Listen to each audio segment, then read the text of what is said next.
Hello, everybody, and welcome back to another edition of the Cosmic History Codes. This is episode number 7. My name is David Farrell, and today I'm joined, as always, by my wonderful co-host, teacher and guide from the Stellar Nations Pathway, Leslie Shankman. Hi, Leslie. How are you doing? I am so swimming in this Gemini energy, and I am so moved by all the messages of this Cazimi. So we'll have fun. Right. We'll try to Yeah. capture it. Yeah, so we've just been joking with ourselves, as we always do before hitting record, about the energies of the moment, and both being very much immersed in the energies of the moment through the stellar nations, through the Mayan time, and through the astrology. It is a little bit like, which of course is very, very Gemini. And today we're going to be looking at the energy or even the placements of the stars on the Venus Cazimi that is taking place on June the 4th at 14 degrees of Gemini. So pretty much slap bang in the middle of this very kind of, we can say sometimes bipolar energies. Like, is it like this? No, it's like this. Oh, it's like that. And so we can go backwards and forwards with this quite a bit. And it can lead to almost like overly caffeinated brain, we could say, full of loose wirings and things all jumbling around. So today, as always, Leslie has put together a presentation to talk us through the key points of what is happening on this Venus Cazimi. But before we get to that, Leslie, I just want to take a couple of moments maybe just to see how did we get to this place, because we've been tracking now a series of Cazimis, and of course there are still a few more this year. They're mostly Mercury, and there's another Black Moon Lilith Cazimi at the end of the year. But as we were both talking about before jumping on the recording, we kind of feel like this is the end of this particular sequence. So is there anything you'd like to say about that before we jump into the energies of the Cazimi? I think it is the end of the sequence because I think Solana, our sun, has moved, well, maybe moving with Mercury, sorry, with Venus into a very different place, which we'll look at. And I feel that now Solana is actually asking us to pick up the mantle. And essentially what he's been doing in going through his, let's call it his unconscious or subconscious, starting with Pluto, realizing that he had to meet the parts of himself in the different planets with these Cazimis, because as we know, Solana is an 8th Pleiadian star, left his fate, was given the opportunity to set up our solar system to regain his fate, which means managing all the planets and everything. But they're pieces of his psyche, pieces or aspects of his Pleiadian family. So he's done this thorough investigation, and we've talked about it along the way. We've recounted cosmic history, all the things that have come up. I mean, Solana thought when he watched his father Atlas, who Saturn is a representation of, he thought that his fate was boring and you just stood there, right? And kind of held things on your shoulders. Now, in having all this time in managing our solar system, it's the realization of, oh my goodness, this is how to be a steady gear, a linchpin for allowing the flow of creation to come through in a balanced way. And it's not easy. But what I'm going to say about this Cazimi is I feel Solana uniting with Venus, we'll get into it, is he's moving off into a full reclamation and moving back towards his destiny. Remember, as we've come into the photon belt, he used to be the orchestrator. We were in the dark night. The stellar rays came through the sun's gate sort of one at a time, and he parsed them out. They hit the planets, they hit us. But those stellar rays are points of consciousness. They're aspects where our soul live. So we were only getting a little bit at a time. Now that we're in the photon belt, we're in the middle of a hologram of all kinds of influences. And it's almost like we're being asked to graduate just as Solana has. He had to give up the orchestration thing. He's like, so I feel he's moving on. We'll bring this all out in the show, but I think this is amazing, actually. The signs in the sky are, and I'm talking about it, of course, astrologically, we're seeing it, and there's wonderful astrological shows. This is going to be more from the stellar aspects, the stories that the stars tell us, our soul aspects tell us. But it's Well, amazing. It's yeah, amazing.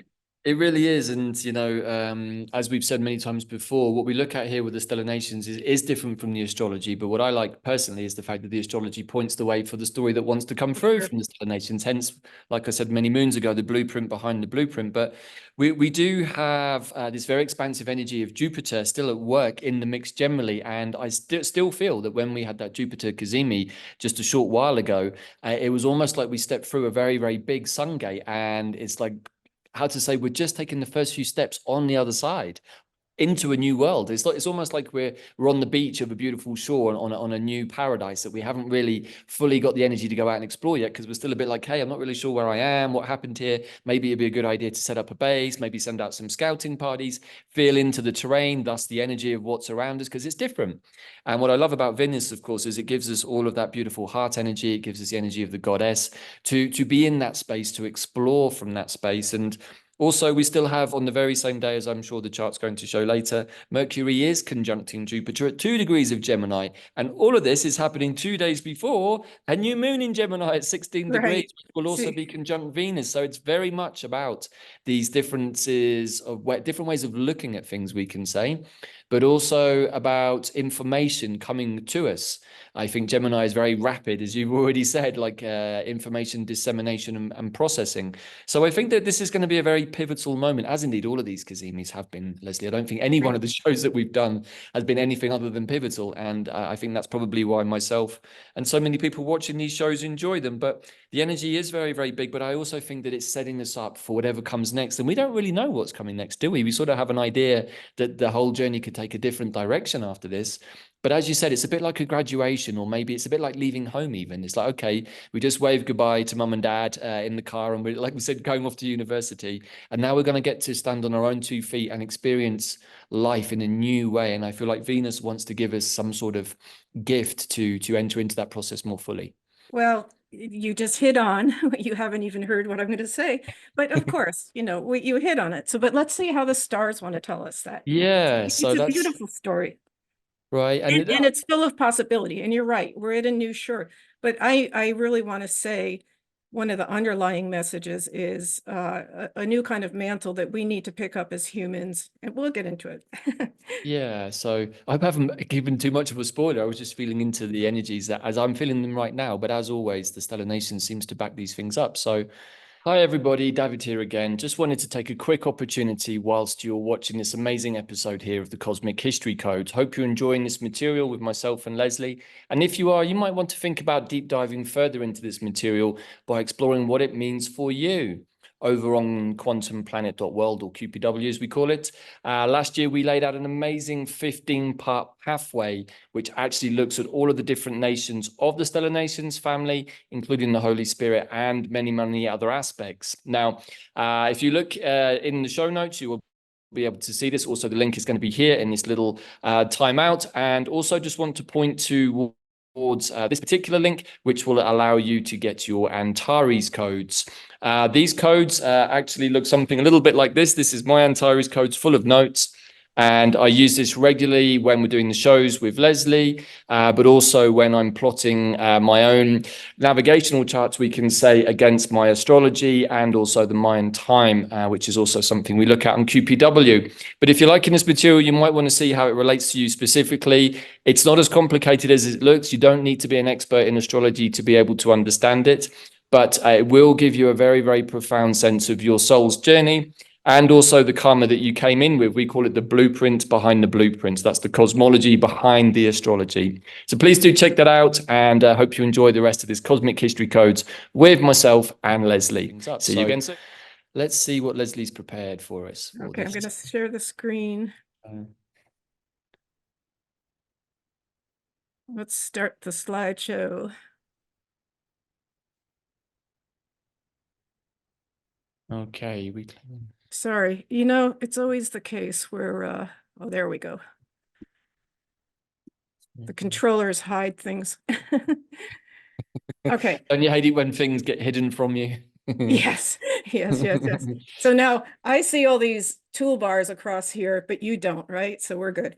No, we're good to go. Okay.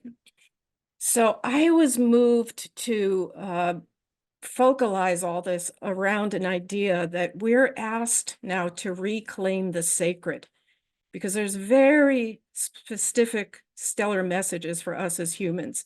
And there's a lot of guidance in this. It is very Gemini. We're going to be moving all over the place, but we can use our intellect, which is a gift of Gemini, to commandeer all this and to listen for the bigger message, which is the divine plan or the divine will in all this. So I'm feeling this backdrop, Leslie, maybe is a bit like your thought processes and putting this together. Right? yeah, Like, we have to whoa. put a little Gemini motion in here. It's okay, guys. Look to the Okay. center and stay centered. Don't get lost in the rim that's swirling, right? I like it.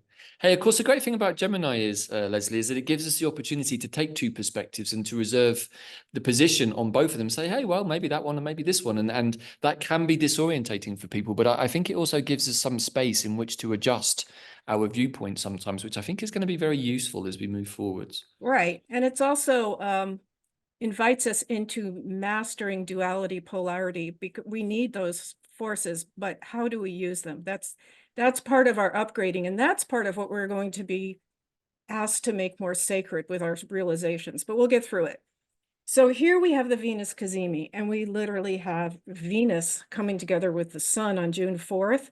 The sun is actually at 1453 and Gemini's at 15, according to the run out I have. I don't know, it may be a little different on different systems, but essentially they're together. When you have two bodies or body coming together with the sun in less than a degree, that's the Cazimi, that's the sharing. And it's really something that we have Venus. We'll get into does it mean Venus on the sun? But let's first take a minute to look at, we've got this incredible lineup. I mean, they're talking about it now, how in the morning sky, we've got the 7 planets visible one after another. But we'll be specifically looking at the stars on the sun and Venus. Also, as you just mentioned, and we're going to start here actually, for Jupiter and Mercury, and then the moon and Uranus. Now, what's really interesting, if we want to get a little maybe astrological with it, is the great attractor is pretty much opposite the sun at around 14 of Sagittarius. And, that's sort of a mystery spot. They talk about how it pulls, it's a gravitational force, perhaps, that's pulling galaxies forward. I've heard it called a draw to your destiny. And it's got a mysterious quality where it seems to pull forward, but it seems to give something back. So I just bring that as part of the mystery and intrigue of all the elements that are coming in here. The reason I place the Earth in the middle is realization. When we start talking about all these stars and even the planets and what's happening, we're talking about June 4th, a point in time. So this is the code for when the Earth is in the middle of the hologram of all this incoming information. Leslie, I hadn't even spotted that. That's a great shout. I was just processing the fact that this is opposite the great attractor. That is really significant. Yeah, no, I just realized that a couple of days ago. I read different astrological things and I went, oh my gosh, another element, So Yeah. Wow. Yeah. Good yeah. shout. I didn't see that one.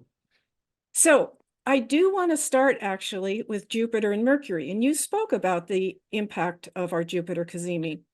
And yes, the eclipse, the Jupiter Cazimi, there's this sort of rolling energy. Nothing's stopped. It's all coming into a momentum that's growing. But here's something interesting about Jupiter. Jupiter in the Cazimi had Pleiadian stars on it. And we talked about it in terms of, wow, Solana, as with his aspect of Jupiter, he thought of him, his higher celestial self, his expanded soul, like everything that he could do and be in his own mind was pictured in Jupiter. And we saw on the Cazimi that he met with his Pleiadian family. These are many of these stars. We won't go through all that because we did that. But one Pleiadian star has left the mix, and that's Electra, which is interesting because we're going to get into the fact that Electra actually represents Venus. So we're going to get into Venus in a few minutes. We've also had Algol, which is one of the darkest stars in the sky, move off. That's on Moon and Uranus. We'll get to that. But we have had the star Mirfak come through both Mercury and Jupiter. And I want to spend a minute on that message. Mirfak comes through the us as cosmic humans. It also comes through our dragon aspect, which is our warrior aspect that guards divine will. And yeah, so let's just look at what that it wants to tell us, because it's a very... Sorry, just to interrupt. Something's just coming to me here, which I think is important to share. So Mercury is actually conjuncting Uranus on Algol just a few days before, on May the 30th, which is the beginning of the next Mayan wave spell, the White Wind. And so I feel like Mercury is bringing a message from Uranus and Algol to Jupiter on the Venus Cazimi. So that's also just something there in the mix, because it's still going to be very much in the background, that energy. So what do you think about that? Well, let's hear what that message is. And let's also remember that as far as what Bay and Anacle have told us for the stellar nations, Mercury always carries an amplified message. Whatever Mercury is saying, it has a little more, like, it's coming in with a little more volume. Listen to it. It impacts the whole scene. Right. So I wanted to just back into Jupiter a little bit, the idea of, we already talked about it. In Solana's mind, it's kind of his soul, his highest expansive self. As far as its role in the whole, in the cosmos, in the solar system, you know, what Bay and Anako see in bigger terms that we're not going to talk about now, but it's literally the governor of the highest divine truths within the solar system. It's like a shining teacher. It's a master archetype. It's a high-level initiator of human consciousness. So now in Gemini, it's asking us to gather all the diverse and contradictory elements of ourselves and of life, and to use our intellect to listen to the supreme will, to the divine plan, which these other all these stars are going to try to help. They're going to show us what the plan is, or a little bit more into it, or what we need to do. Right. So with that, remember now, I said Mirfak, 225 of Gemini, is now on Mercury and Jupiter. It's the only star on Mercury, and it's coming through Jupiter with some of the other Pleiadian stars. So when you come through the cosmic humans, Mirfak is about the heroic sacrifice made by a man in the motion of defeating the shadows. So this is us. This is our part of us. It's human or mankind. A man is, you know, I mean person, human, as a savior in facing the shadows, is able to recognize the dark forces, expose the games and actions that focus on the destruction of life, expose fear, hatred, and realize and kind of as the savior, be the force that can overcome them. Fear, hatred, and war, all those lower impulses. Literally, it's the Perseus beheading Medusa and holding her cut off head, which is the eye of Algol. So this is a very, very direct message, because we're going to get into Uranus holding Algol and all that means in a little bit. That's really powerful, Leslie. I mean, you know, I didn't know that you were going to put that right there. And I'm just like, that is the message that Mercury is bringing from Algol, right? Have we managed to recognize the dark forces within ourselves, within our world, and expose them, but within the context of duality?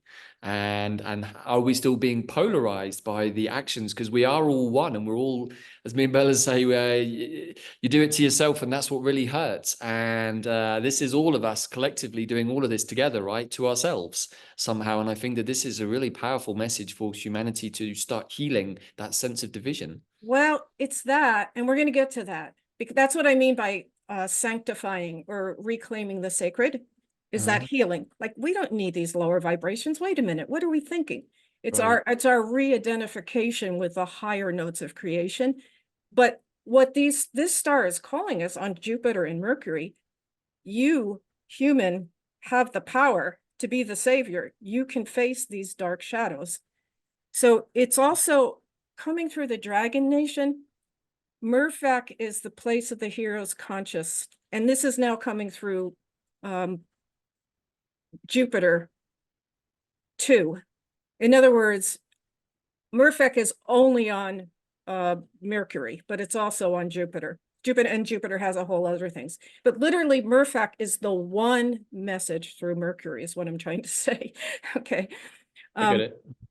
So what this star represents to the dragons, it's like a temple space. It's a celestial scene for confession, deep, honest self-analysis. Remember, dragons is a part of ourself, the warrior part of ourselves that was asked to be aware of the divine plan, divine will, divine order, and to stand up for it. So here on Mirfak, it's where our warrior heart can be measured. What has been our definition of warrior? We're going to get a little bit more into that because that's part of what's upgrading. It's here on Mirfak that we can look over the span of our consciousness and what we've done in different lifetimes. And we know that if we've been true warriors, we've made decisions over life and death.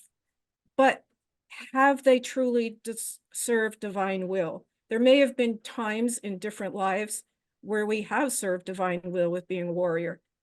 Right now on Earth, I think a lot of the engagement in war has nothing to do with serving divine will. So Mirfak is really asking us to go into this whole examination of what a warrior is, and the octaves that we hold things on, really. Wow. So let's keep going. Yeah.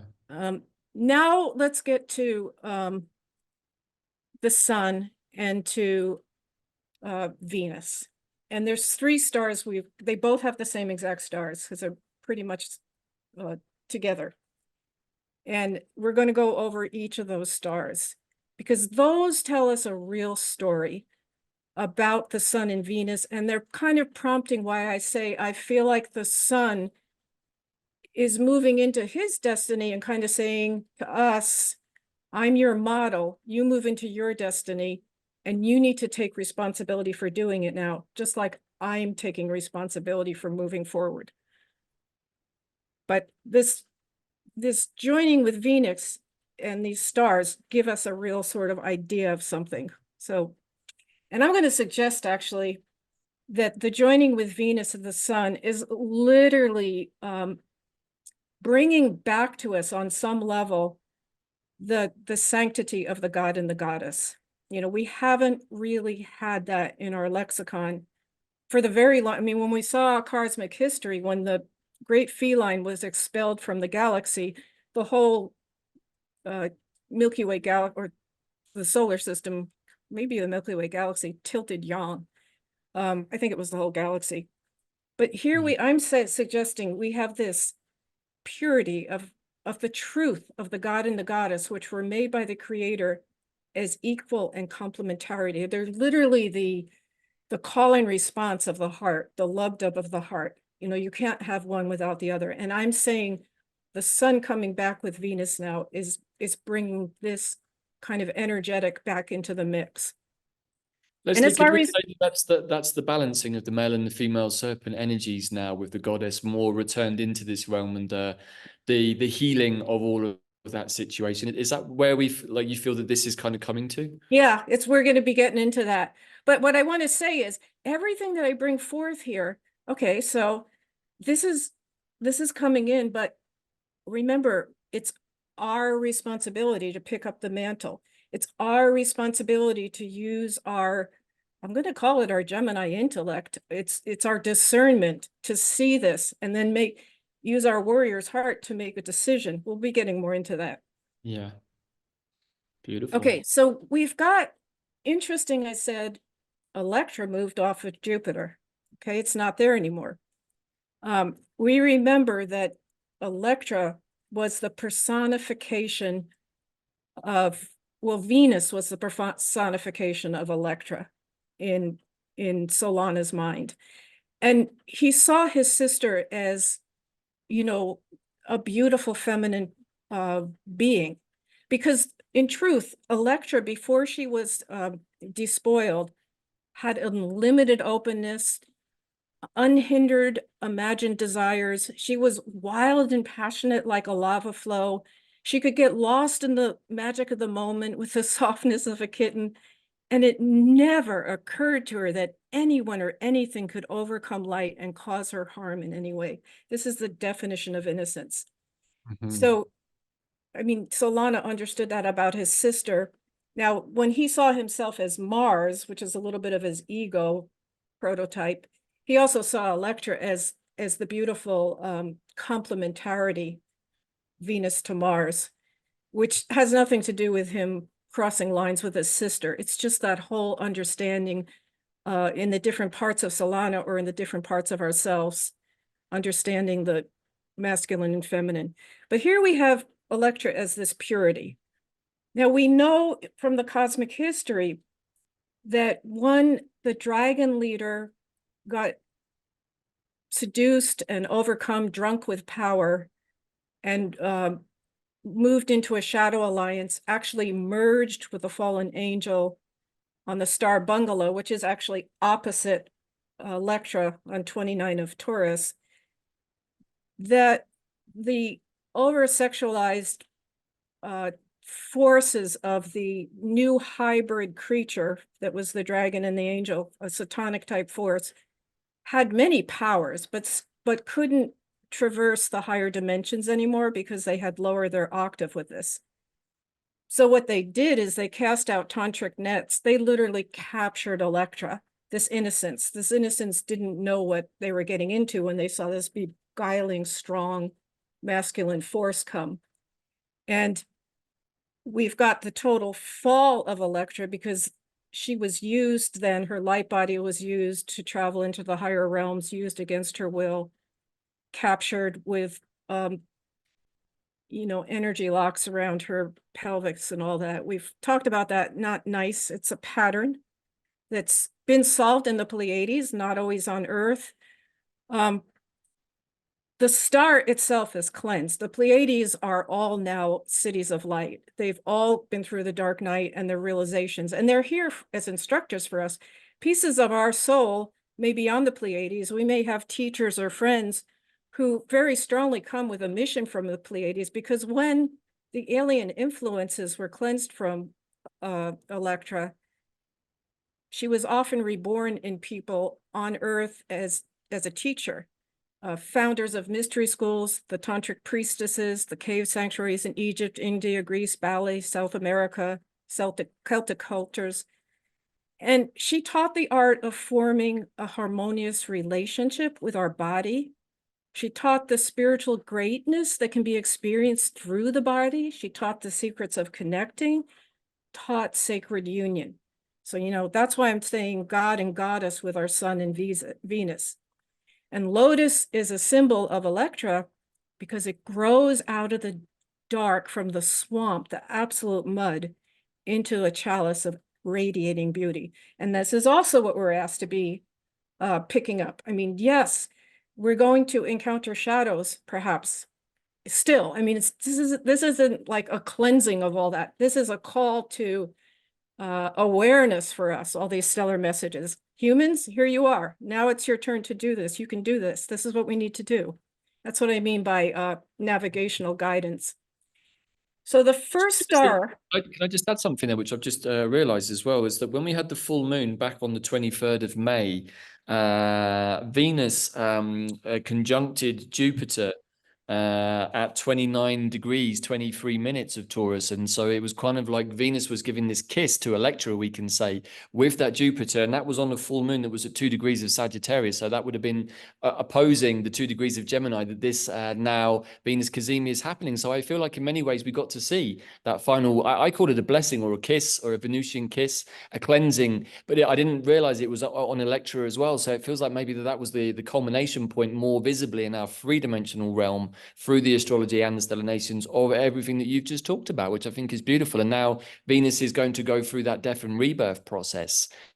So it's like, we finished, we concluded that piece. Energetically, it's done. It's been looked at, and now we're going to move through and we're going to transform that energy into something else, just like the lotus coming out of the mud, which I think is also really beautiful, by the way. Yeah, so let's find out. There's 3 specific stars that are on the sun and Venus that really give us a lot of messages, or a lot of navigation, really. So, but you're right. When you say that those things. And we're kind of talking in a swirly way because we're talking about energy patterns, and they all sort of impact each other, and they're all happening in what we see as time, but because back that day it was happening there, but it's just kind of, and this is good because we're needing to learn to attenuate to frequency as Right. really what we're about. So, and that's exactly leads to Rigel. So Rigel is a dragon star that is on the foot of the Orion constellation. And I think it's so interesting it's on the foot because it's all about the balance of motion, just like the foot would be. When we walk, we have to balance ourselves. Now, Rigel is on the dragon pathway. We may have gone through this a little bit in the past, but the dragons, as an aspect of ourselves, very young, very disciplined, Eastern martial arts type of training to protect divine order. So there's 8 virtues of a dragon, or 8 initiatory steps into full mastery. Now, actually, Algol is the last one, so we're going to get there. I mean, Algol has the potential of being something amazing, which is kind of what we're going to be asked to be doing right now. But let's get back to Rigel. Rigel is the 5th initiation, the balance of motion. But you don't drop into the 5th initiation without having mastered the first 4.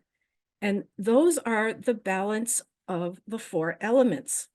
So we're going to look at that a little more carefully. What does that mean? Now, I want to say something. Rigel is actually the star of the great Khan, the dragon master, who was designated as the keeper of divine order, the warrior upholding divine will. Khan was the lord of the 5th element, meaning that kind of almost like that we're being asked to do and that the sun was asked to do, and is now realizing, wait a minute, my father Atlas wasn't just holding the world statically. It's about being able to be a channel for the divine, really, for the balance of all the elements of the movement of creation, for allowing creation to flow. But this was what Khan, the dragon master, was, the 5th element, moving the forces that awaken from the elements. Now, it's Khan that went power hungry and fell and pulled a whole part of the dragon nation, or an aspect of ourselves, away from guarding divine will. We really have been going along all this time without ourselves understanding what a true warrior is, what divine will is. So this is actually what hurt Venus. Or what I should say, hurt Electra, right? This is the force that came and despoiled. This was the fallen Khan, got together with the angel, became a Satan creature, hurt all that innocence. But now Venus, or Electra, if we want to say, is being asked to embody the very force that despoiled her. So I feel that's interesting. So it's super fascinating, and as always, the Gemini energy is very strong today, and my mind is like doing cartwheels, pulling it all together. But it's almost as if Venus is the totality of the energy of the goddess in our universe, right? It's like Electra is a more damaged, or was a more damaged, fragmented aspect of Venus, and Venus has recognized that she herself has a damaged element that is down to Khan and all of the other stories that we know about from the previous parts of the cosmic history codes. And I'm like, wow, it's like Venus has almost come back as the goddess to give those wounded aspects of herself that opportunity to become whole again. That's what's going to happen. We're going to look at that. But we almost have to remember Electra precedes Venus, because with all happening with our sun being the 8th Pleiadian star, he leaves his fate. Then he dreamed up Venus because he was thinking back of what his family was. And it's, oh, my sister Electra, oh my goodness. And part of what the sun had to do in the Jupiter Cazimi is to kind of see, oh my God, I left my family, and all my sisters went through a deep fall, but they've risen, they've found themselves. There might be some kind of shame or guilt, or like, oh my God, if I hadn't left, maybe I could have helped him or protected him. There's a lot of nuance of feeling. And I'm going to say even our sun Solana coming now together with Venus, it's not, I'm going to call it, yes, we're coming into the sanctity of the god and the goddess, but not without the shadow behind it that we're growing out of, and Is so that the let's just, Algol shadow, Leslie? Do you think that again, the message coming from Mercury from Algol is even that Khan is going to have a redemption here with Venus, part of his own fall? And could we look at well, it in that way let's too? keep going. I don't know about Yeah. Khan, but the dragons are totally redeemed, and we're going to bring that in. Okay, yeah. Because on the galactic scene, this year 2024 is actually the return of the dragon and the great feline. We'll get into that a little. The two warrior aspects of ourselves have totally been repatterned galactically. We're going to get into that. And this is another part of our mantle, is to pick this up. It's like it's now our responsibility. A lot of work has been done literally by our soul aspects, if you want to say. And now we're like, okay, let's incorporate this, because we're all about becoming, spiritualizing matter. So all that spirit has reached some attainment, and we're into an integration phase big time. Yeah. Okay, so Rigel with Gemini, Rigel with Venus, I'm sorry. It's a beautiful thing. But like I said, she doesn't recognize, or we don't recognize Rigel, the balance of motion, without knowing the elements. So just again, here's the 4 elements, but let's go over each one and kind of what does it mean? So the balance of fire is the first initiation. Now, the interesting thing is, when in the stellar nations, when the creator fashioned the cosmic human and gave them their mission, said, you're the complementary male and feminine, you're the chalice for all the 13 stellar nations, and I'm going to give you the gift of the elements as well as planets to live on and to fashion. You can co-create it with the fairies and the elves. But also said, those elements will be your mirrors. So you'll see, like, for instance, when we have large fires, volcanoes, whatever, in a sense, that's our mirror. But we need to understand that we have command of these elements. And there's a very metaphysical way that we can command them. And this is the first initiation of the dragon, the inner fire of our will, our determination, our consciousness, our courage. It's our motivation to fight for truth and holy purposes for ourselves and others. So I'm going to suggest these elements literally live in our body. They literally live in our planet. We're composed of elements, right? We need to have a mastery of our selves, our physical selves, our mental, emotional selves, but with these elements. But we also, in doing that, if we became able to balance the elements within ourselves, and largely within ourselves, we have to do it somewhat metaphysically, but we'll see as we go along. It's also physical. We would start spreading the radiation or the frequency that would start helping the earth or Gaia come back into balance. So the next is the balance of the water element, which is the balance of the emotions. It's the identifying our own feelings and being able to sublimate our lower impulses, our attachments, our attractions, our dependencies, as well as our rages. We need to start living our feelings in a sacred way. And there's a whole lot more we can say about water, but we won't. But we know how intelligent water is. We know that it holds memory. We know that it literally can hold structure without holding structure because it can flow. So those wonderful conversations have been had by many people and explorers of water. And sorry, Leslie, just to as we go through the elements of fire is the star Rastaban, right? Which I think is around 11 degrees of Sagittarius. And the element of water is which star? I didn't quite get it from your chart back there. Oh, I didn't put, I'm speaking now, because I'm saying Venus had to incorporate all these, I'm not bringing it back to those stars, but they are. Okay. Yeah, water is Eteman. Eteman, okay. This is Um, just more background notes for anyone who is wondering about the stars right. connected. It's not necessarily connected immediately to this story, but okay, Yeah. good. Thank you, Leslie. Sorry. No, that's fine, but it's a logical question. The balance of the air elements, that's Alcaris. That's all about emptying the mind, controlling our thoughts, seeing, and also not only controlling our own thoughts. So we're disciplined in, well, the air element, you know, when we don't control our thoughts, how do we see it in the environment? The tornadoes, Yeah, right. yeah. But it's also about, if we know enough about controlling our own thoughts, we can see into the thoughts of the other to interact appropriately. And that's very much a necessity as a warrior quality, right? Because it's almost that Aikido thing where you just watch what the other person is going to do and don't really respond. Let them come, you know, you let them almost fail by their impulse because you let it happen. You don't meet it.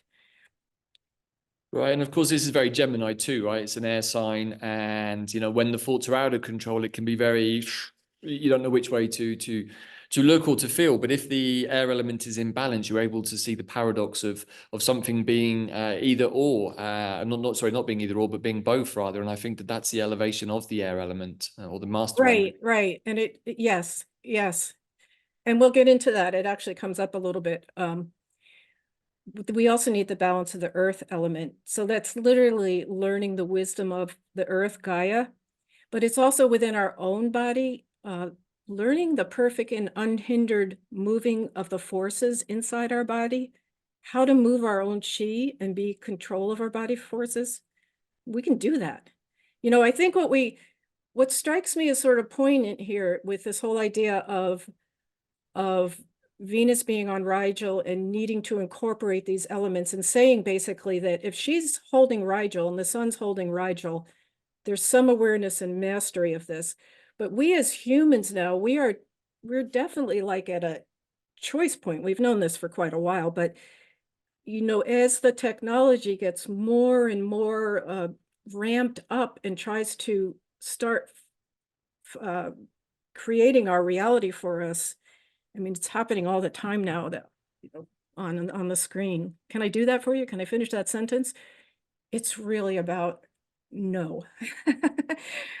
Reclaim, you know, stay inside yourself, stay inside your organic self.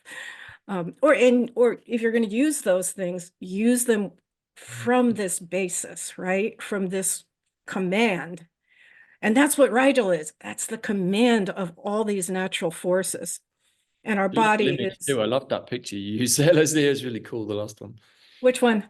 The one for the earth element, really beautiful image. Oh, yeah. I got that. The Stellar Nations use that on Facebook.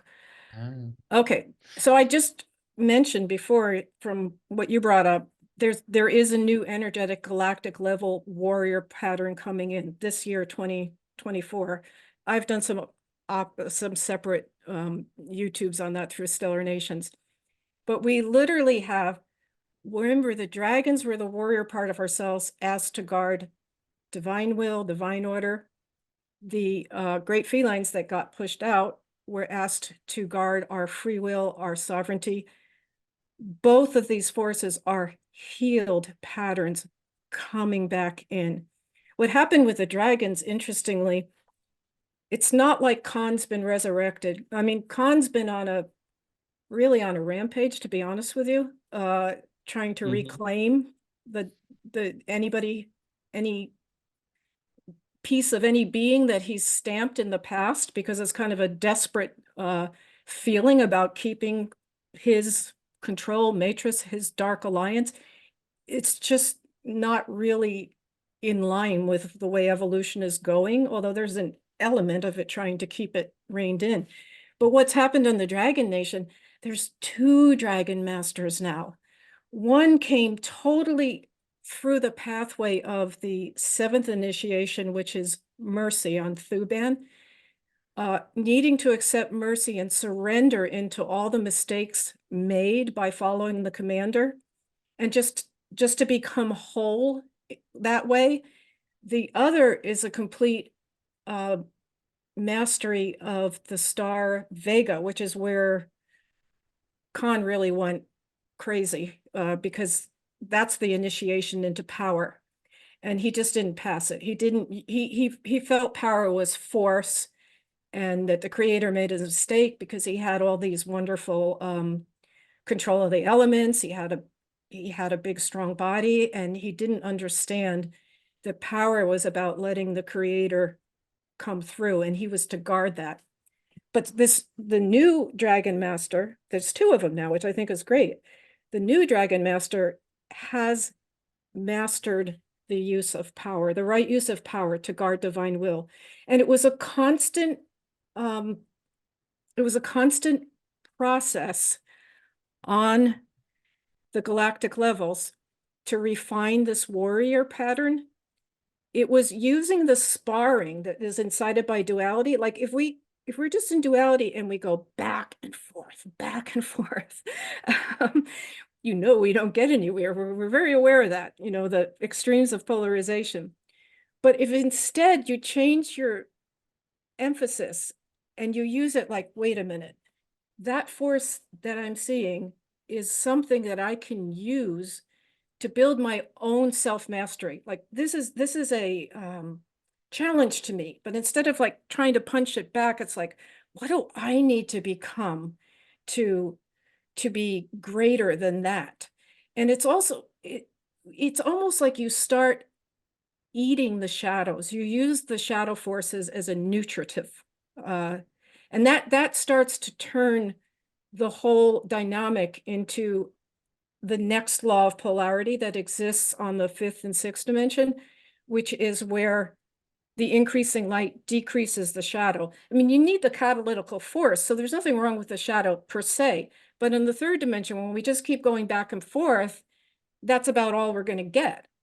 So what we need to realize, we're being asked to realize with this refined warrior pattern and all that we're being told on this Venus Cazimi, is the process of creation comes from the inside out, and that we become what we identify with.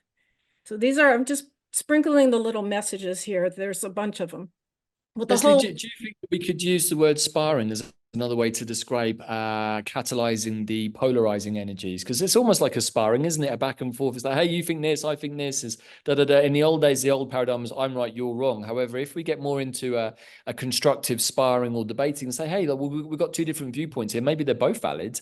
Maybe if we put them together, we can come up with something that's more holistic. And I'm wondering, could we intersperse that in the same way with sparring, perhaps? I'm sure that's necessary. And if we both have, if we start sparring where we're each working towards building to a self-mastery, we're gonna appreciate each other. Like without that mirror, we don't have any incentive to look inside and go, well, how can I become better in a situation? I mean, there's no situation to become better in. So which brings on an interesting reflection of what is it to balance motion? Like, are you just, a channel where this flow of creation's coming through? That would be kind of boring, probably, right? That's just standing there. But if you're being asked to sort of grow yourself, use yourself, move with, keep things balanced, what an engaging process. Like that's the relationship with creation. It's exciting. So it's like a dynamic tension, isn't it? It's like if harnessed properly, the energy of two warriors is stronger than the energy of one, but not if they're fighting each other, if they're working constructively for self-mastery. Because in the old days, warriors would spar, not to kill each other, but to improve their skills, and they would assist each other by the process of sparring. So I think that's a more constructive way of looking at this. Right. And the other thing is, literally, this has been happening. So the star in the cradle of the Orion constellation, there was a star, Omega Orionis, that exploded when the leader Khan merged with the angel, because it was so dissonant with the purpose of what the warrior was, it exploded. However, that's been part of the scene of this rebuilding or refining the warrior pattern. The sparring has been happening up there exactly in this way, not to get into right or wrong or I'm going to win, but how can we help each other grow into something more? And there's actually new sparks of stars forming up there. And actually, the two Dragon Masters are two new stars that formed in the Orion constellation under, there's a big nebula under where Omega Orionis is. And they've formed out of that. So it's all beautiful because this is actually a representation of ourselves, but on another level, you know, I'll call it our souls or whatever, but our aspects. Okay, so just let's say we're on this idea of warrior, essence of warrior frequency, something to remember from these messages on the Venus Cazimi. Our power is in our choices. We can discern truth. We can choose for truth. We can dream bravely. We can use our divine destiny as a navigational tool. We can develop from aiming for our purpose. We can master our, and we need to do it by mastering our emotional body and our thoughts. And that's all the elements. So I'm bringing to this the fact that we can understand that there's this inherent in Venus, in Electra, and the sun coming together. There's this, that's why I summarize it as the sanctification or reclaiming the sacred.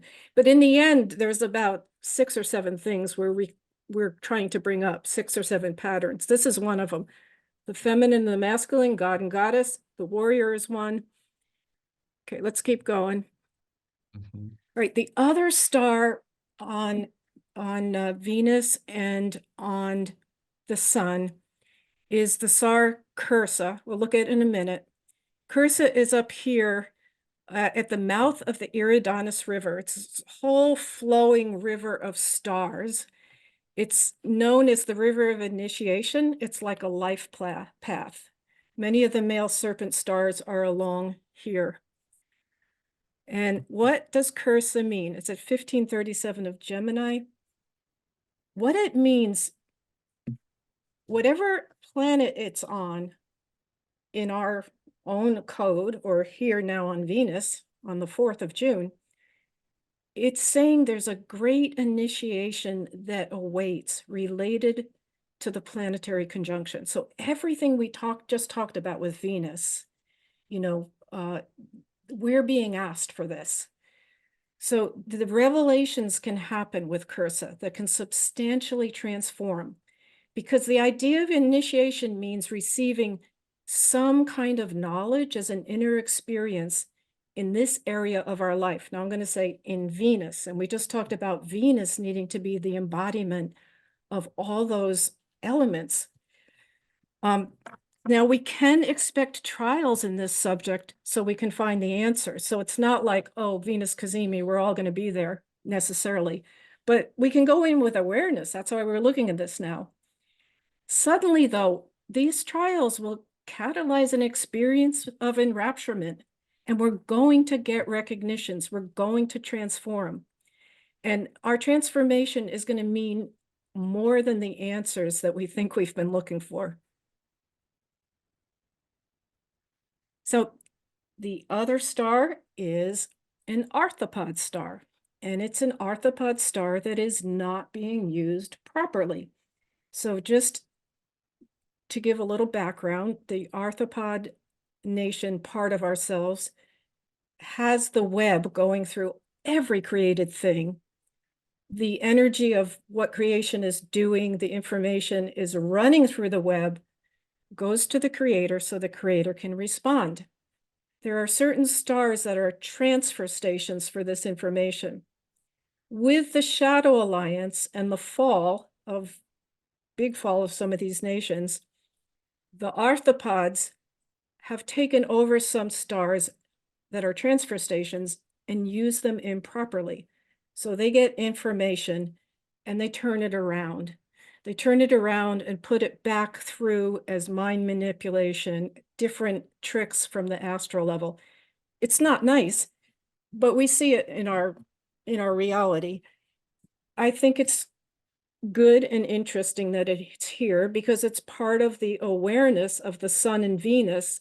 It's part of that awareness of what are the shadows we have to be aware of, like what watching when we control the elements of air. Remember, we said we have to know what our opponent's going to do, how to respond. When we realized that it was the naivety of Electra that didn't allow her to understand what was happening, we're being shown, okay, yes, we shouldn't be naive. There are forces, there are dark forces. Yes, we want to change and upgrade ourselves, but these dark forces are there. But then I'm going to suggest with what we just said for the warrior nation, oh, how can we use these? How can we use those as catalytical forces to better ourselves?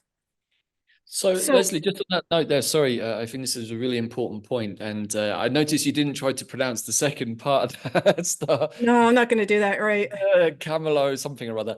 Hey, but what's really interesting is if I think about that in terms of everything you've already shared and the part of the process we're in, one of the things that we're very aware of in our reality is the fallen arthropodic energy of the manipulated media coming through those transfer stations. So I take this as a really positive sign that on this day, there is a likelihood that there's either going to be an over push to the point where people go, this is rubbish, like whatever it is you're trying to share with us, it just doesn't make any sense. Or perhaps it's even the collapse of that manipulative media and it being transformed through the combustion of Venus with the sun, which I think is really, really positive because, you know, it's what we are being pumped with on the Goggle box is literally incomprehensible rubbish, most of it. And if we have any idea of what the truth is, it's probably the exact opposite of what we're being told. Okay, we can read the news in that way, we can read the images, the narratives, but we know that really and truly we don't have any idea how much of any of it is true. Probably none of it, in fact. And I'm really questioning that a lot, but I hope that we get to a place very, very soon, hopefully on this Venus Cazimi, where that kind of questioning is coming from the masses. It's like, we just simply don't believe what you're sharing with us anymore. Can we have a more legitimate way of sharing information or something? So I would like to think that these energies are going to get transformed with that wisdom of maybe the more ascended warrior, with the wisdom of the goddess. And it's like, okay, enough is enough. Enough with the junk that you're projecting at us, polluting us, poisoning us with this kind of mind mess stuff. So I think that that's really positive. And also, just to add credence to that, is the fact that Mercury sextiles Neptune the day before the Cazimi. So that speaks to me of like, oh, the murkiness of Neptune in Pisces, the Yeah, illusion, but you know Mercury what? trying to cut You through it. So can't it's like, say that. You can't say that in the sense that there is a beautiful star coming through Neptune there. It's no, literally I this. think it's a positive. I think it's a positive thing. I Yeah, think that yeah. I feel But like I'm Mercury is saying, bringing that kind of illusory information again more into our awareness. Are you getting this? Are you getting the fact that this yeah, doesn't really stack up anymore? So no, I think it's a good thing. yeah. And that's exactly what Rigel, if we can master all those elements and truly master motion, and then the fact that's initiatory, if we can take those initiations, exactly what you're saying. Yes, we will see the falsity of that negative, and then, like I keep saying, we're being called to move into responsibility. So it's not Well, about let's yeah, hope that we'll see it all happen. No, anyone who hears this and gets it, do it. And then it's like the candle in the stadium, if you get enough lights going one to another. right. I mean, it's actually a positive aspect, right?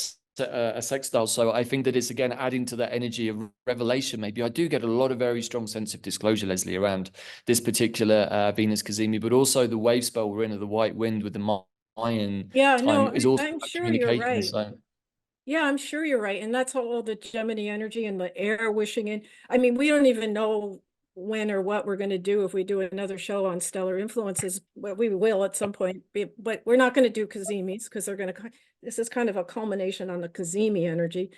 But what you're saying now, I'm sure we can get a read on it as we go on. So maybe that'll be another conversation later. And yeah. this is just a summary slide about moving the flow of creation into sanctity. And I've already talked about the two new dragon leaders and the absolutely beautiful reclamation of the great feline. This is the leader Mirama Ankh, bringing back the energy from the Andromeda galaxy. There is one other warrior aspect that was instilled when the Christ consciousness came to Earth in the form of Jesus, there were a lot of Roman soldiers creating they were really lost dragon souls. Just didn't have a mission anymore.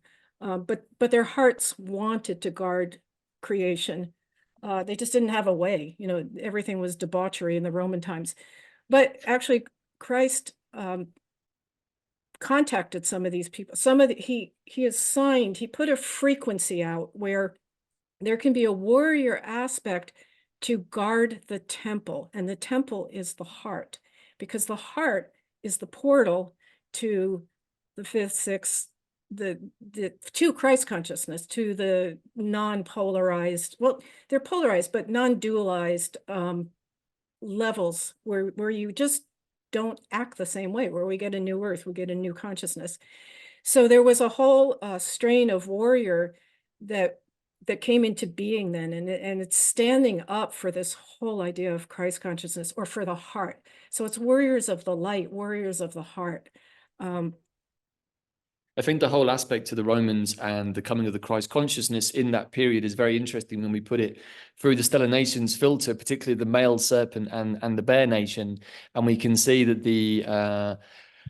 that energy of the Romans really becomes the Vatican Church further down the road, and of course that is still the serpents attacking the energy of the Christ consciousness. So I only really sort of thought about that just recently. It's like, isn't that interesting how we understand that the serpent teachers tried to discredit the Christ consciousness, the bear teachings, and that played out through the energy that really manifests, we can say, in the world of the Romans, and then what later became Italy and the Vatican and the Church. But of course, the Church is not a representation of the Christ consciousness, not in that context anyway. So we can see clearly how these cosmic stories have played out in our own history, and only within the last couple of thousand years as well. Yeah, well, very definitely. And then the other really hard thing about that dynamic is the female serpent aspect of ourselves was kept away from Christ consciousness, thinking that, for a lot of reasons, it's too much to go into now, but it's the whole part of ourself as feminine that was pushed out, that we've been living without, was actually sort of made to feel terrible about the reaching for the Christ consciousness, the feeling like it was something that really hurt them. So the very thing that would heal and draw the feminine back was also severed within these galactic stories, very, very cruelly. And we see it on the third dimension with, the fact that priests have to be celibate, women are less than, all that kind of thing. Okay, let's keep going. Oh, we turned on the flow there. Okay, moving into the flow. All right, so now we're going to go to the moon and Uranus. And the moon has on it, I can't see because the things are what does the moon have on it? Can you read this? The moon has Algol and Sigen, and Uranus has the same, and Zaurak. Yeah, okay. So these two are we had those circles around our chart. Yeah, these two are pretty close together. And they're sharing Algol, Sagan, and Uranus has Zorak. So let's look at those energies and sort of pull in what's that saying, especially through Uranus, that wants to, break the boundaries and be that electrical force of revolution. And the moon, that's going to be the very passionately emotional wish to do so, but we have to watch that. Hey. How do we use our emotions? Okay, so on the moon and Uranus, we have Algol. And just as a reminder, we did this last time, but it's important. Algol is really one of the darkest stars in the sky right now. It has a fourth dimensional expression of frozen light. On the sixth dimension, it is the eighth virtue of the dragon, which is ruthlessness. And if you're standing up for divine will, there are times that you may need to be ruthless about pushing something or moving something out of creation. It's a big responsibility to understand that. But in the lower octave of it, ruthlessness is just cruel. We've seen that. It is also the descending channel of the fallen angels. There was a war of the angels, and angels don't die, but when they get slashed, they lose consciousness. So it's kind of like, it's kind of a graveyard of less powerful angels, kind of, you know, a little bit of the zombie ghoulish aspect. It has a whole energy of a lust for power to tempt and corrupt. And as maybe I didn't say, but to reiterate, this is the actual place on Algol where the angel and the dragon, as in their fallen aspects, decided to merge. And they went into a black magic type of ritual and create a satanic type of being. But we also have to remember it's a potential channel of rebirth. And then, as I said, its higher expression is the 8th virtue and initiation of the dragon. How do we know? There is a time sometimes to take things out of life as the hand of the divine executioner. No, this is a lot of words, but let me just basically say, Algol was actually meant to be a star of light versus shadow. It was meant to be this whole process of falling and then realizing redemption through realization. This is like a divine part of the divine plan.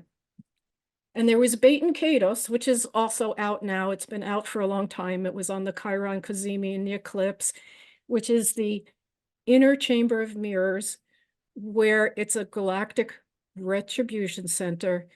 It's kind of a timeout where at some point the fallen ones are sent into the belly of the Cetus constellation. Their consciousness is severely constricted, and they're asked to look in the chamber of mirrors and decide if they want to accept mercy and redemption and come back. Now, originally, the divine mind said, okay, we're going to have this. We're going to go send beings to Bait and Kados. They're going to realize they're going to come out reborn, and that's going to be a pattern in the galaxy. It didn't happen like that because some of those fallen ones had so strongly destroyed their gnosis threads, their connection to the God force, and had such contempt, felt like such a marionette, or that they were in a cult to serve God, that they did not take redemption. They didn't feel bad about it. And finally, the Galactic Council said, you know, these parts of creation need more experience to understand consequences. They were let out of the prison, but they weren't redeemed. And they did appear in our solar system on the astral plane, have manifested in physical form on Earth and other planets. So this gives us, as messengers of light, a very serious mission to realize we're also in building our own self-mastery. We are, in a sense, we're working for the redemption of the dark forces too, because it's a part of us. Because if we create at least one more drop of light on the planet, we're leaning in the right way. But what's happening now is the tension on the inner core of Algol is so extreme because of this whole nearing of a galactic rearrangement or ascension process. And it's not only an earthly process, this rearrangement, it's a solar system and extensive galactic retuning. We've talked about it in the past. Many great cycles of life are coming to a new spin. So what we've got here is, if Algol doesn't redeem, we're going to, it won't fulfill its fate, which is actually a fate that belongs to the orbiting cycle of the whole galaxy.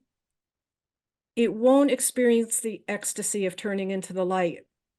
And if it does, life can be sustained on Algol, and the Holy Spirit holding the plan for the divine mind for Algol will go through its own completion. It's a realization of destiny. And really, this is speaking what we're all about now. This is what our son Solana is doing. This is what we're trying to do.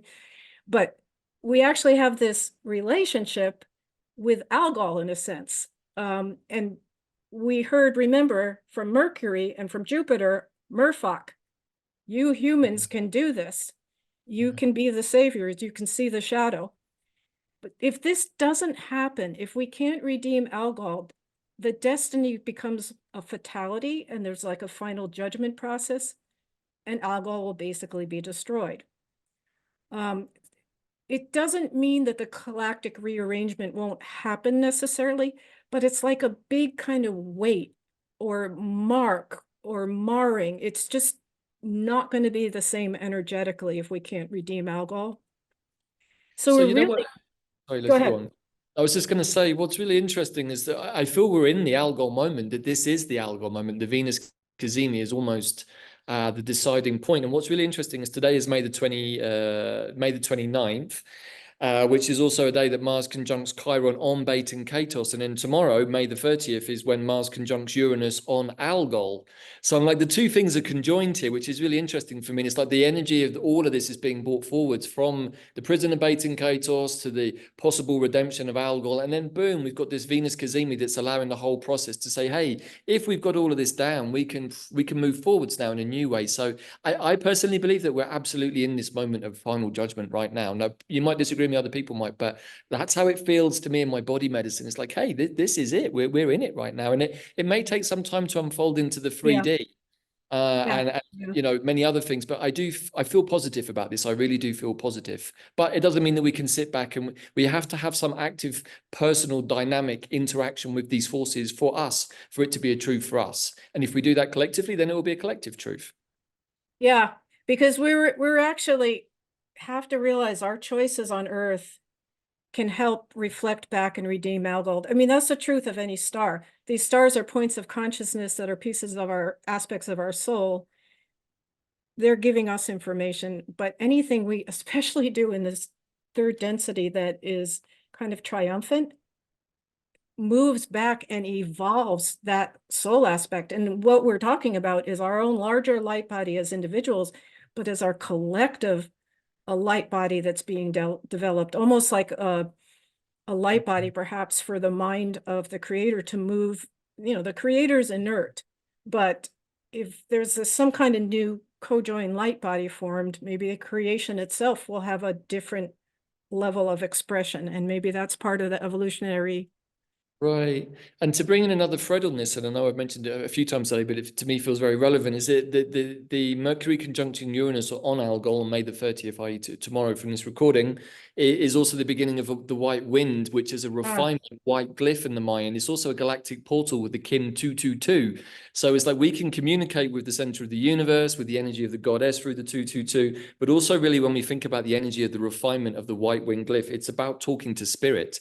It's about listening to the intuitions of spirit on the wind through the breath. So I'm like, we've been given this amazing opportunity with conscious awareness to call in all of that energy onto Algol with awareness and say, we, the collective, choose to choose the light now. We choose to be with spirit, but we have to do it as a collective. So I just wanted to put that in because that's certainly where my intentions and prayers are going tomorrow with the energies that we have, because I do feel that we're in a very, very important 2 or 3 weeks now for the collective process.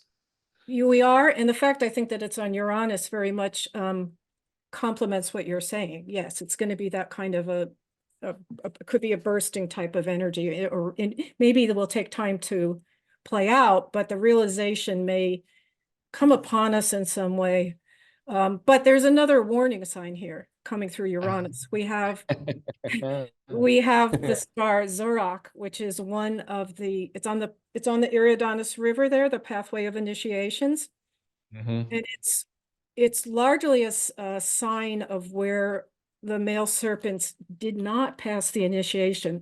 They had gained so much knowledge because the male serpents are all about studying the outpouring of the divine mind, which is the Kabbalah or the tree of life, which is really just flows of spirit. But you know, it's cataloged into knowledge, and they understand knowledge and as a way to, like, the sciences, biology, colors, music, all the different orbs. They understand those orbs as a beautiful catalyzation of the divine mind and a way to work their way back to the divine. And that's all good. That's a part of us. But there was a feeling at Zorak that they just knew so much. They couldn't understand. When you know that much, the conclusion really needs to be in the initiation. oh my God, this is such an overwhelming, amazing creator that if there's this much, there must be more. Instead, it's like, I know this much, I know creation. And it's a very, very hard descent into the spiritual ego. There's actually three stellar aspects of it, three celestial kind of steps to it. But it's when a soul gets hopelessly lost, sometimes for many lifetimes, with the misunderstanding that, you know, too much ego, really. So this is a perhaps a warning sign. I don't know. I It's mean, I guess we could also say that this is directly connected to the Hall of Mirrors process on Bait and Katos. It's like, are you still in this hopelessly lost phase of your spiritual descent into the ego? Or have you remembered that your ego is just a personification and not really the true you? And have you risen back above it to that more fifth dimensional perspective, which is looking at the equal and opposite energy and saying, hey, isn't that an amazing thing, rather than trying to hold dominion over the other? exactly. No, Right? that's good. And I think what we can say is we can realize we're all in the whole of mirrors, and we have been, especially since the eclipse. Bait and Katos has been everywhere. It was right on Chiron on the eclipse. It's everywhere. I could look on the chart. I didn't bring it up for today, but yeah, this is a process where we're being asked to look at ourselves. But with a Gemini initiation now, which is to use our intellect and discernment, I mean, that's literally an initiation into using our thought process to discern and hear the divine message. Well, also sometimes when we're in our ego, we don't give ourselves the luxury of admitting that maybe we didn't get it completely right. And one of the energies that I often share about Gemini that I think is one of its higher notes is that we can say, hey, yesterday I believed in this. This was my belief system. This was my truth because of the information I had at my disposal. Today, I have slightly different information. And so I reserve the right to change my truth, but also to be humble enough to say, hey, well, I've had to change it because I now have more information, which gives me a more elevated perspective, which tells me that I'm often wrong, so to speak. Not that there are right and wrong, but you get what I mean. And from that perspective, we can be humbled and say, hey, wow, that gives me expansion for growth. And I think that if we can harness that Gemini energy better, rather than I'm right, you're wrong, which is the lower note of the Gemini energy, I would suggest, then we give ourselves much more space and levity to engage with other in an equal and opposite way, and within ourselves, and say, oh my gosh, like, it's not that this truth or this one is wrong or right. It's just that they were both right. Somehow that was right for me yesterday, but somehow today it's not 100% right. And now I'm working with something slightly different. And I think that for me is such an amazing place to come to and feel in that space of giving myself the option, but also understanding that other people need that option too, and saying, hey, well, you used to think like this, but hey, that was 2 or 3 years ago, so I'm sure that you've already done some work and changed. And not to hold people or situations from the past on that timeline, because they may well have done some work and shifted. So I think that's also an important perspective, that what is true in New Earth maybe was not true before the eclipse even, or a couple of years ago. So also, Right. And you also just summarized quite beautifully the whole aspect of sanctifying the warrior aspect, you know, taking it out of the back and forth. And I think that Sagan on the moon in Uranus is actually a very helpful thing here. Sagan is a star in the Pegasus nation. Pegasus is the messenger part of us that is very close to the divine mind, that is giving literally like flames of living truth from the divine mind that we're asked to plant in the darkness. But Sagan itself is a time portal star. It's literally saying, you know what? Well, first of all, you know, time is a construct on the third dimension. It really isn't a construct in other frequencies, but it's literally saying you can be a traveler through all these different streams of information. Like, go over here and grab what you need. You can label it past, like, oh, I made this mistake. You can label it future, lets me pull something in, but it's all coming into the now. But Sagan is saying, oh, wow, you have the flexibility to move around and grab these messages and understandings. So it's quite a beautiful thing. I think it adds a nice influence and a helpful, it's something helpful for us if we take all this into our consciousness and say we want to sanctify these things. I think, doesn't it give us the option, Leslie, of saying that nothing is exactly definite and finished once and for all? It's like, if we understand that past, present, and future are all malleable tools that we can work with, and we have the perspective to go into the past to see it from there, or the perspective from the future where we've got hindsight, we can say, well, at the time, it looked like it was like this, but now from the future, I was able to see the entirety of the story and say, oh, wow, what I thought was this was actually something else, and what I thought was that is also something else. And, you know, personally, from a healing perspective, for myself, I've used hindsight a lot as a cosmic Skywalker. It's perhaps a little easier for me to look back and say, oh my gosh, at the time, it totally looked like that to me. But now I have all of this extra information from the future, which is now in comparison to when I was in the past, I can see it differently. And so we're always, I feel, on some level, able to call on that future aspect of ourselves for a different perspective. But we don't necessarily get that until sometime down the road from the moment that it Yeah, happened. but you know what you've just described, moving into Rigel, the balance of motion. Right. Yeah. Just taking all that. I mean, we're at some point we're not really going to have it delineated. No.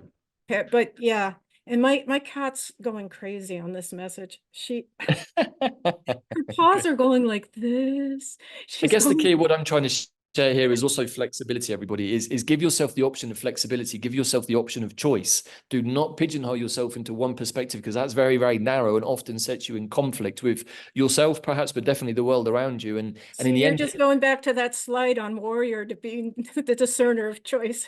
right? So good. Thank you. You're just coming, It's the holographic nature of the material, though. right. I think that, you know, if you allow yourself that space to come into it from all of these different perspectives and drop down your ego and belief systems, it gives you the possibility to look at things from different angles and say, oh my gosh. And personally, Leslie, that's one of the things I love about both the Stellar Nations and the Mayan work, is that it's fractal and it's holographic.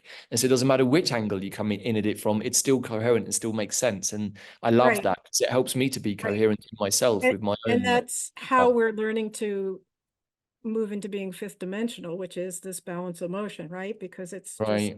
what comes through, what aspect of creation wants to have a relationship in the now with us as agents. And that's, so now I wanted to bring in Mars, because Mars, Mars is in Solana's mind. Remember, we had the talk during it was during the eclipse, how Mars and Saturn were kind of having a father-son conversation.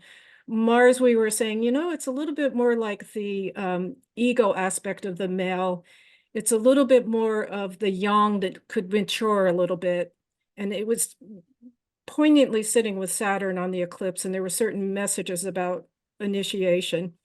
So now Mars, if we think of Solana has really grown through this process.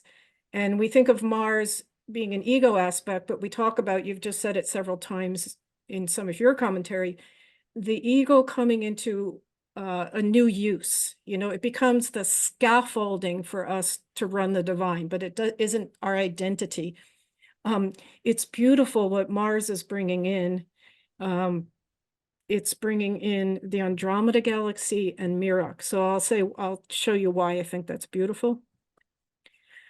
First of all, through Mars, the Andromeda Galaxy represents, it is the goddess. It is where the great felines went when they were pushed out of the galaxy. And there has been tremendous healing that's happened there. And the goddess energy is streaming back in this year as the healed yin warrior.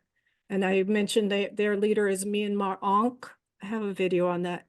But it's so beautiful that this male aspect that we saw on the eclipse kind of needed to come into realization of maturity is now here on the Venus Cazimi, ushering in the feminine. To me, that speaks of a really sweet maturation. This aspect of ego, masculine, is in service to, oh, let me help you come back. Wow. Mirfak is a little bit of a bigger story, but let's just say Mirfak coming through Mars is, it's really the return of our ability to hear from the divine mind, get the messages of the divine mind, that bring them into creation. And interestingly, these two stars, the Andromeda Galaxy and Mirfak, have a similar pattern, which you pointed out, Davyd, a while ago, is they both represent how the great feline and how the Pegasus part of ourselves fell into a lapse pattern, fell away from their original divine destiny by sort of a misapplication of their own free will and sovereignty.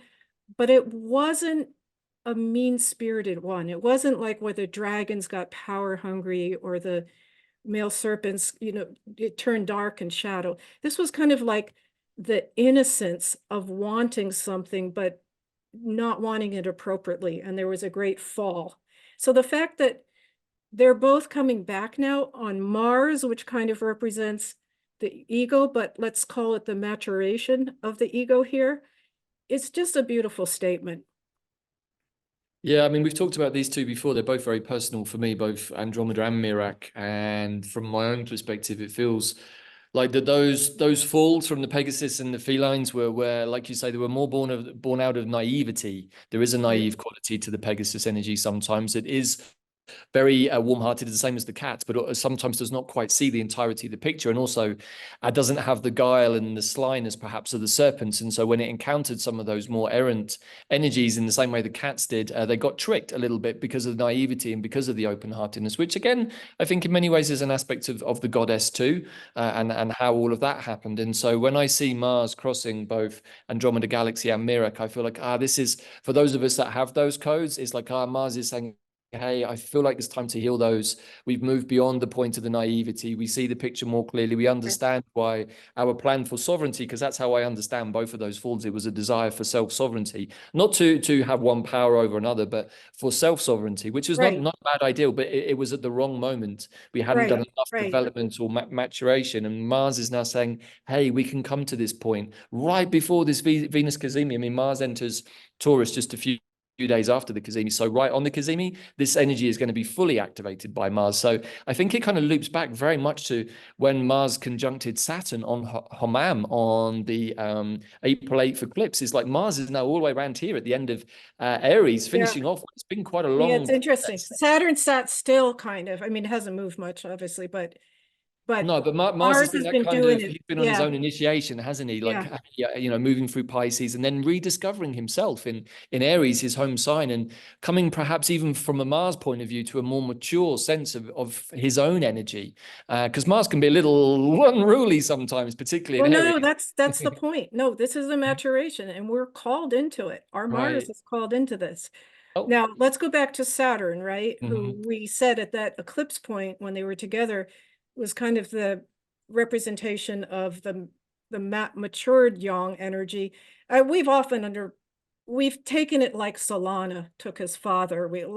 Saturn is onerous and going to make us do stuff, but it's it's not in Capricorn anymore. I think we need a new I think we got traumatized by Saturn being in Capricorn. Listen, when it came out of Capricorn, it went into Fomalhaut, which is a unicorn star, that absolute incredible star of creation. So we have a new message we need from Saturn, and that's a lot about being in the flow. But anyway, Saturn is holding Ashamar and Karja. Ashamar it was holding on the eclipse. It's these are very important messages for all that we've been saying.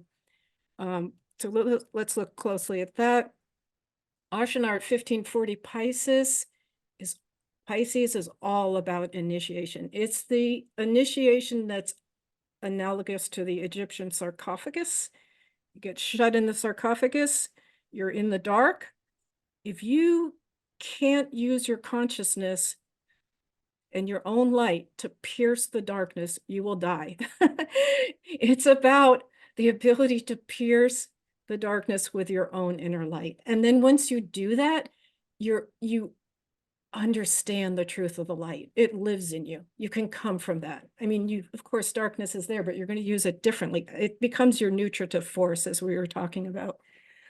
It's essentially a forced near-death experience or a forced out-of-body experiences that makes you realize that you are more than the physical body and that you can go out of your body and still exist and then come back into it. This is the way I understand it. Well, and then that helps us understand our multidimensional nature, because we are physical, mental, spiritual, and we're a light body, which is why I think these stars are so important and helpful, because once we start, they literally define our light body. And then we can know that. We can see our galactic face. We can know the span of ourselves. And we can stay very, that's why I always call it being grounded in boundlessness.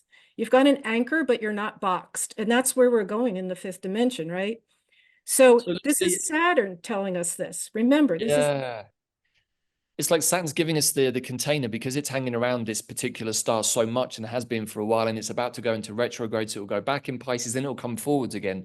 I feel what Saturn is doing is holding the space for all of us in the collective to have our sarcophagus initiation. And because Saturn moves slowly but is hanging around on this particular star, it's like we all need to go through that process of death and rebirth. We have to let the old die, to be reborn to the new. And Saturn is giving us the really, really strong initiation structure here in Pisces to do that. And he's going to hang around for a while to ensure that we all do it. So I think that this is perhaps one of the most important stars in the mix with Saturn moving forwards for the rest of 2024. perhaps. And the other thing you just said, I mean, we keep taking it back to the same point. This is exactly what the sun and we are asked to become the strong form that can let creation flow through. I know I've said it 20 times already, but I think that's what we need to realize. Right. It is important, so it's good And to it's a dynamic relationship. Wow, So that's really deep. I mean, I think that I just want to really emphasize that point that in order to become a new being, we do have to let our old version of ourselves die. We have to let those old perspectives, those old judgments about ourselves, those old victim faces disappear, and understand that we're so much more than all of those. And why would we want to continue to be a body living, a spirit living in a pain body when we can be living in a creative, light-filled body? And I think that is right, the question and choice that everybody has, and we don't have to right. choose to And find our inner light. We don't have to do that. We can choose something else, but I would suggest it's the better option personally. But hey, right. Okay, well, it's the but universe, so we get to choose. that's exactly all the Pleiadian stars. They all realize that. And it's exactly Electra. Like, no, wait, that's why they're cities of enlightenment now. They will be our first contact waiting for us as we move into the fifth dimension. But what you just said is that's what their realization was and their accomplishment. And that's what they're teachers of. And that's what Jupiter's sitting on. And that's Solana. He's part of that family. And now he's passing on the mantle in a new way because he's like ready to take over his divine destiny again. But here we have Saturn just re-emphasizing what you said, because one of the stars in the bird nation, which is messengers to us, in the Phoenix constellation, which is all about death and rebirth, is Karja, and it's coming through Saturn at 2047 Pisces. And the basic idea of this is it's an unavoidable step of initiation, the mystery of letting go. You can't bargain. You can't say, oh, just show me a little bit and then I'll jump. It's like you have to let go without knowing. It's a total release into the flow. And we dread ending and moving on. We delay it, but we literally have to realize we keep ourselves in a state of death with that.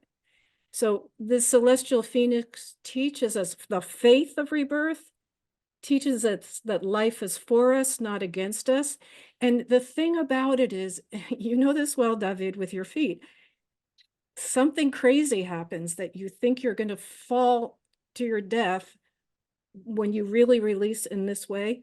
But there's an invisible hand that catches us because there's always a new pathway, because the nature of life is it's eternal. So Saturn is bringing that message forth too.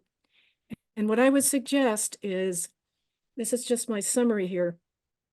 I think this Venus Cazimi asks us to reclaim the sacred and the sanctity of many things, the God and the goddess, the masculine and feminine complementarity, free will and divine will. We can understand with the expulsion of the great feline and the dragon being so injured. I mean, of course, there's many beautiful parts of dragons. I'm just talking about a part of us and a part of the nation that fell. We literally haven't had a clear idea of free will and divine will.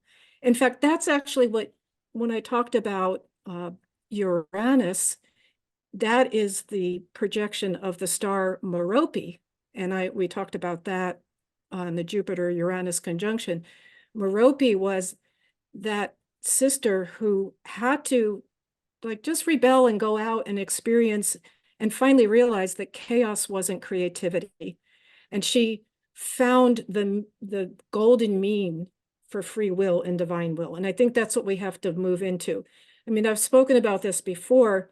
When we really understand that divine will is like an ecosystem, and if we respect and know that ecosystem, we can live with our free will in it, and everybody wins. It's a win-win. It's a different relationship. We also have the sanctity of the physical human body that we really need to reclaim, and our human body within itself, but also the body of Gaia within herself, but then the two of them together. We have the sanctity of the warrior archetype, which we've talked about a lot, and really raising it, using it for our self-mastery. We have the sanctity of the whole process of life, death, and rebirth. I mean, we're so culturally on most of the earth afraid of death that we've taken ourselves out of the understanding of the beauty of this cycle. And we also have sanctifying our own unique divine destiny, which is understanding really what did we set up as the highest intention of the light inside of ourselves. And that's what we are now wanting to refine. And when we do that, then we just start living differently with each other. So anyway, these are what I saw in the Venus Cazimi. So Wow, thank you, Leslie. And you know what, you mentioned there, of course, my feet and my accident. I just want to share from my own point of view that everything that has happened to me over the last 3 months is exactly what's been mapped out. And in all of this, I've had Saturn on my ascendant with the initiation star. And I can say there are many things about the nature of the so-called accident, including the idea of a fall and a break and many symbolic energies, but also to share, I've been given the all clear from my surgeon to stand up for the first time, and I've chosen the Venus Cazimi that's so to good. do that energy. So Oh my God. right, and I've been working with the energy of the stellar nations, the energy of the astrology, and the very, very powerful Mayan time spells to do all of this. And I'm probably about 3 to 4 months ahead of schedule. The original prognosis for me being able to stand up and walk was really around October time, and it's going to happen in June. And I might even be walking again by the end of June. And this is down, I believe, to the power of A, lots of meditation, B, lots of reflection time, but also precision, level of timing and trust. And I just want to say this because in the end, what has been, what could have been almost the end of me, I could have really died in the process. I did sort of die in some way. The after effect, the challenges also could have finished me off. But in the end, because of my level of trust and the preparation that had gone into, we can say, that particular situation, I was able to let go. All of the things that you've just shared, they are exactly what I've just been through over the last 3 months. And I can say that they have been profoundly expansive for me in a way that you would never have imagined that having your 2 feet smashed to pieces would do. And I'm amazed at the level of quality of the work of the surgeon, that the fact that I can almost stand now. My feet are resting on the floor and have been for the last week, which is, when I think back, Leslie, to how I saw my feet at the immediate moment after the accident, cancelled delete, I didn't think I was ever going to walk again. Right. It was such a mess. And I was just like, wow, I couldn't even think about the situation for so long. But eventually I allowed myself to reconnect, to see the bigger picture of all of it, and accept, hey, this is your chance, buddy, to break from the old version of you and be reborn. And so I think it's so beautiful that the timing of this has allowed me to tie it in with the Venus Cazimi. So Yeah. I just wanted to share that partly as an update to our listeners, but also just as a way of showcasing how we can feel into a challenging process that could actually be the death of us in one moment, but actually also be the rebirth of us and allow us to come through into a new space. I think that that's a really powerful thing that has happened, a life-changing thing that has happened. But I also want to share that with other people who may be having challenges in life, either physical, mental, emotional. There is always a way through it, but we have to come back to a place of trust and remember that our future selves, our higher self, is working on our behalf in accordance with our divine will. So in theory, it should all turn out all right, unless we're still stuck in our beta and Katos stuff and we're still projecting and in a place of fear and blah, blah, blah, and blame. So this is where we have to, I mean, what's the clever trick that I learned with the Hall of Mirrors is to see the Hall of Mirrors in the fourth dimensional emotional plane, say, hey, that's great, but I have a fifth dimensional self. Let me have a look at things from up there. Right. Stand at the other perspective. Yeah, you could look down on the Hall of Mirrors and see some other part of you. It's like, buddy, what are you still doing down there? I don't know, man. Can I leave now? Yeah, sure. Come up here and be with me. It's a lot That's easier. exactly what the stellar messages tell us, because they're just looking from a different perspective, really, to give us these. And you know, the interesting thing is that we have to realize now, this is basically staying. We heard this through Cursa, and we heard it through Ashinar, and we heard it through Karja. 3 stars of initiation. An initiation or a rebirth is inevitable.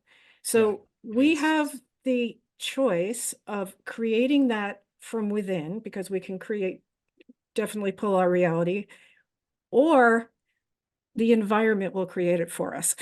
So, you know, and it may be a little bit of both, but then when it comes into, we do have the choice of how we respond. And then I can go back to this whole conversation and what we see in these stars.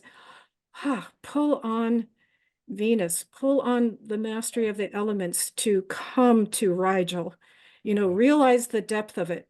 I mean, with these things, there's never like a simple, straight explanation, in the sense that everything's happening simultaneously in multiple levels of frequency. But I think we're getting there, as far as we're all expanding to understand that. I think we. Yeah, absolutely. And if I can show our audience one other thing before we wrap up for today, is that I was actually given the choice of my death and rebirth process very, very shortly before the accident, literally just 48 hours beforehand. And I chose, I said, okay, whatever it is, bring it to me. I know that I have to go through a process. And I was even told that it was going to hurt. I didn't know what it was going to be. Otherwise, I would never have gone outside of the house again, probably. You would have been under the covers. I would have been like, yeah, it's like, okay, don't know. But then probably cancelled the roof would have fallen in, or something would have happened, as you just said. And I think this is a really important point. I would suggest to everybody that if you know that you still have to go through this process, which I think we all do, I would call it in, magnetize it to you and say, hey, higher self, bring this to me in the most appropriate way that is going to work for me. Because otherwise, like you said, it's going to come to everybody anyway. It has to happen, because the frequencies of the light cannot exist in the same space as the density of algol of what we've been living through. And that is the rebalancing process that we're in. So I would just suggest, as somebody who's just been through this process, call your process to you and let it be in the most appropriate way for you. Otherwise, the universe is going to give it to you in whatever way it comes. Yeah. Be more but I challenging. also think we need to remember, you know, especially if we feel that we came as light workers in this time, overused term, but we know what it means. We can literally, if enough of us take this kind of sovereign sort of creation of our own being and world, and make these decisions to use all this for our self-development, we literally can affect that we don't have as strong an environmental picture pushing us. You know what I mean? I mean, there's going to be pictures coming at us, or things probably from the external, but we have some control of that. You know, again, it's about getting out of victim mode. And it's also that old adage as well, if you think about it, is like, rather than putting all of your energy in trying to help others, to feel some validation or be in service to help others, the most powerful thing you can do is take responsibility for yourself and say, hey, through me changing the frequency of my existence, it's going to ripple out in such a powerful way and affect others. And if a whole bunch of us did that together, boom, it's like it's going to literally force the whole situation to change. I would suggest a much easier way that doesn't need us to rely on the energies of algol to bring it to us. So we can see that the universe has set everything up for this process to happen anyway. And I think that we can make the experience a much more beautiful one, as mine has actually been, because it's been painful for sure and challenging, but actually it's been really beautiful, Leslie. And I'm so grateful and so humbled to have had this accident. It's like, you know, and that's not something I would ever have imagined saying about something like this. And I know you've also had serious accidents, and many people have reached out to me and said that they had similar experiences when they had a profound life-stopping accident. I think it gives you that sense of like needing to stop and reflect and say, hey, how did I get to this space? And why did you let this happen, God? And rather than being a victim in the process, saying, oh my gosh, I actually wanted this to happen because I asked for all of the benefits that have now subsequently come out of that process. So that's, again, that kind of Gemini energy. Which truth is true? Well, they're both sort of true, really, depending on which way I look. And I think that that's a powerful place to be in, to have that ability to choose and say, Do I let it happen to me because it's going to happen anyway, or do I take an active participation and work it to a much better, Right. almost like a blessing space that we can say? Well, and that's where I would just summarize and end this on this note, at least from my perspective. To me, think about the sun and Venus coming together and all that they mean and represent. There's a Yeah, beautiful merging of those energies that are basically modeling to us and saying, come forward into this beautiful union. You know, you can do this, by sanctifying all these apparent dualities that I had on the last screen. You know, yeah. we've been living in them more in a dualistic nature, and that's fine. It was a learning thing. But, you know, this is also understanding that there's many pieces of ourselves, some fallen and some absolutely Christed, all coexisting. It helps us really take the attitude of self-forgiveness and just moving on. You know, there's nothing noble about holding penance anymore. You know, like, oh, I'm sorry, I did that. Oh, I feel ashamed. Yes, feel, you know, don't go into ego, but it's Not about the you right, can't, actually. those energies will not, they're not resonant with I the know. fifth dimensional aspect, the Christ consciousness. And what is resonance? Resonance is really harmony. What is harmony? Harmony is when we can move the octave of the duality up instead of being, it Yeah. becomes a song kind of, and then it's resonance. And that's what we're talking about learning to move into. And then we can have that resonant relationship with creation and be like an agent of the flow of it. So anyway, Most. I could Yeah. stop right there. We probably should, but let's So stop. Uh, so we come to the end of this, I think, very, very important and slightly longer than even by our own standards than usual. But I think that what you've shared, Leslie, is super important. I've got a lot from the show today, as indeed all of the ones that we've done in this kind of ongoing series of the Cosmic History Codes. Without putting you on the spot too much, are you still open for doing readings with people? What do you have to point people towards who want to dive further into the Stellar Nations pathway at this moment? Okay, at this point, I'm like a week or two away from actually having a website where we're just going to have a whole forum and you can register and we can share. Your own Venus manifestation. I love it. It is Perfect. actually, yeah. It's about the forum board is being checked out today. Great. Um, Lovely. so yes, I mean, contact me. I don't know if I give out my email. It's all, have I done It can that? be done through the Stellar Nations page on quantumplanet.world, which we'll Yeah, put or always go in to the show notes. stellarnations.com and you can Uh, investigate there. If you decide to get your Antares code, you get pages of information, including how to contact me. Um, yeah, don't go yeah. anywhere without your Antares code because you just never know when you might need to check it. It's like, oh my God, why is this going on? It must be in my code somewhere. Oh yeah, here it is. It's Okay. this goddamn trend. Yeah, and I don't mean to be so nebulous. I'm happy to help anybody, of course. Oh, I know. But so shortly there will be this website and we will have another show. We don't know what it's going to be on yet. We'll have to watch what That's wants the to come fun in. part. I don't know what's coming Yeah. next. And at that time, but I have noticed, and I'm very thankful for people really are able to feel like you are feeling through the Mayan courses and I am through the Stellar Nations. It's really resonating and there are some people who can use it. So it's good. Right. So just on that note, as we wrap up for today, again, if you feel called to go deeper into your cosmic self, I can say that Stellar Nations has profoundly changed my view of myself and the world around me, but also in conjunction with working with the Mayan time wave spells. So definitely pointing to my partner Bella's Mayan time and magic course. Many people getting activated in conjunction, often with the Stellar Nations, with their Mayan glyphs. Very, very powerful material. Fundamentally change a lot of things that you understand about Well, yourself. we're coming to the anniversary of when you and Right, I we are, started aren't we? the That's very relationship. true. June 13th, which happens to be my birthday. Last year, we started. Right. So I have recorded audio visual Yes. walks through every stellar nation. There's 15 of them Mhm. because 2 of the nations are shown in 2 parts. But yes, we did that every wave spell from June 13th until December or something.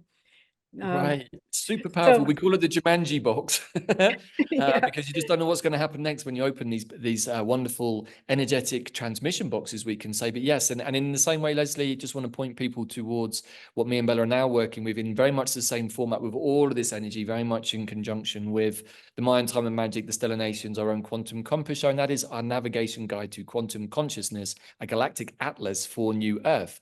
And really what this is a very similar process. Every 13 days, we're releasing the next installment in a 13-step process to magic and manifestation, really in the entirety of fractal time. And I can say it's because of this process that I'm healing so quickly. So it's yeah. super powerful. But you know what I didn't even realize, as imbued as I am in all this, what I sort of saw afterwards, wait, what you're doing is every day of a 13-day wave spell, it's a rhythm and a container unto itself.